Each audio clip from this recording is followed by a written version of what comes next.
Welcome back to Good Tips. In this video, I'm going to talk about how to get Windows compatibility checker on your PC and how to do this up.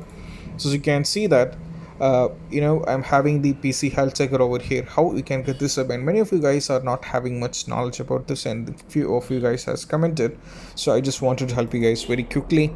So what you have to do is, first thing what you have to do is you just have to go here in the Windows 11 official Microsoft store, which I'll be providing in the link in the description. And once after that, what you have to do is just have to scroll down, keep scrolling down, and from here you will be able to see two things, which is minimum system requirements, which is all about here. You can see that whether what are the minimum system requirements you need, and also apart from that there will be also check for compatibility. You'll be able to download the app over here because I have already downloaded.